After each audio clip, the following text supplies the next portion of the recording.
வணக்கம். பைபிளை முழுவதுமாக வாசிக்கும் நம் லட்சிய பயணத்திற்கு உங்களை அன்புடன் வரவேற்கிறேன். இன்று நாம் நீதி தலைவர்கள் நூலில் 10வது அதிகாரத்தை வாசிக்க இருக்கிறோம்.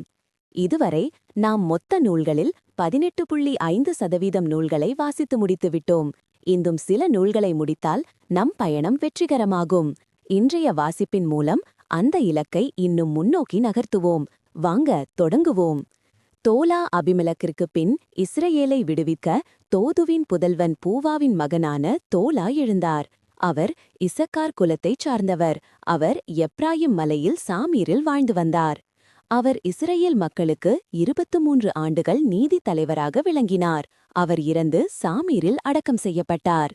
யாயிர், அவருக்கு பின் கிலாயத்தைச் சார்ந்த யாயிர் என்பவர் எழுந்தார். அவர் இஸ்ரயேல் மக்களுக்கு 22 ஆண்டுகள் நீதி தலைவராக விளங்கினார். அவருக்கு 30 புதல்வர். அவர்கள் 30 கோவேறு கழுதைகள் மீது சவாரி செய்தனர். அவர்களுக்கு 30 நகர்கள் இருந்தன. அவற்றை அவ்வோத்து யாயிர் என்று இந்நாள் வரை அழைக்கின்றனர். அது கிளையாது நிலப்பகுதியில் உள்ளது.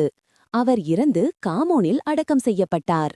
இப்தா, ஆண்டவரின் பார்வையில் தீயதனப்பட்டதை இஸ்ரயேல் மக்கள் மீண்டும் செய்யத் தொடங்கினர். பாகால்களுக்கும் அஸ்தரோத்துகளுக்கும் சிரியாவின் தெய்வங்களுக்கும் சீதோனின் தெய்வங்களுக்கும் மோவாப்பின் தெய்வங்களுக்கும் அம்மோனிய மக்களின் தெய்வங்களுக்கும் பெலிஸ்தியரின் தெய்வங்களுக்கும் ஊழியம் செய்தனர். ஆண்டவரை கைவிட்டனர். அவருக்கு ஊழியம் புரியவில்லை. இஸ்ரேலுக்கு எதிராக ஆண்டவரின் சினம் மூண்டது. அவர் அவர்களை பெலிஸ்தியரின் கையிலும் அம்மோனியரின் கையிலும் ஒப்படைத்தார். அவர்கள் அந்த ஆண்டு இஸ்ரேல் மக்களை ஒடுக்கி துன்புறுத்தினர். யோர்தானுக்கு அப்பால் கிளையாது நிலத்தில் வாழ்ந்த அம்மோனியர் நிலத்தில் வாழ்ந்த இஸ்ரேல் மக்களை 18 ஆண்டுகள் துன்புறுத்தினர். யூதாவுடனும் பென்யாமினுடனும் எப்ராயிம் வீட்டுடனும் போரிட அம்மோனியர் யோர்தானை கடந்து வந்தனர். இஸ்ரேலர் மிகவும் அல்லலுற்றனர். இஸ்ரேல் மக்கள் ஆண்டவரிடம், உமக்கெதிராக பாவம் செய்தோம். ஏனெனில் நாங்கள் எங்கள் கடவுளாகிய உம்மை விட்டு விலகி பாகாலுக்கு ஊழியம் புரிந்தோம் என்று கூறி கூக்குரலிட்டனர். ஆண்டவர் இஸ்ரேல் மக்களிடம், எகிப்தியரிடமிருந்தும் எமோரியரிடமிருந்தும் அம்மோன் மக்களிடமிருந்தும் பெலிஸ்தியரிடமிருந்தும் நான் உங்களை விடுவிக்கவில்லையா? சீதோனியரும் அமலேக்கியரும் மாகோனியரும் உங்களை நசுக்கிய பொழுது நீங்கள் என்னை நோக்கி கூக்குரலிட்டீர்கள். நான் உங்களை அவர்கள் கையிலிருந்து விடுவித்தேன். ஆனால் நீங்கள் என்னை விட்டு விலகி வேற்று தெய்வங்களை வணங்கினீர்கள். ஆகவே நான் உங்களை மீண்டும் விடுவிக்க மாட்டேன்.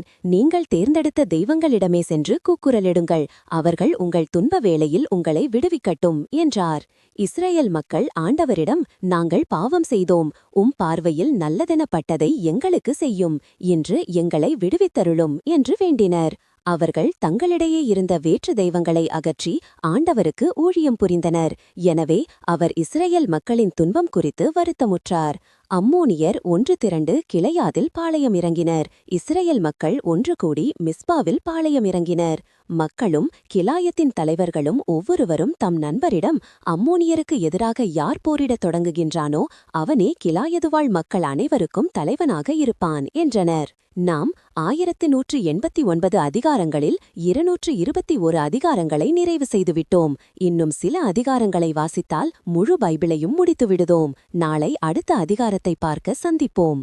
நாள்தோறும் இந்த பயணத்தில் நீங்களும் பங்கேற்றால் பைபிளை முழுமையாக வாசித்து முடிப்போம். இது நம் வாழ்க்கையிலும் ஆன்மாவிலும் பெரிய மாற்றத்தை ஏற்படுத்தும். இந்த பயணம் உங்களுக்கு நம்பிக்கையையும் சமாதானத்தையும் கொடுத்தால் இந்த வீடியோவை லைக் செய்யவும் சப்ஸ்கிரைப் செய்யவும் மறக்க வேண்டாம். பகிர்ந்து மற்றவர்களையும் இந்த பயணத்தில் சேருங்கள். நாளை மறக்காமல் வாருங்கள்.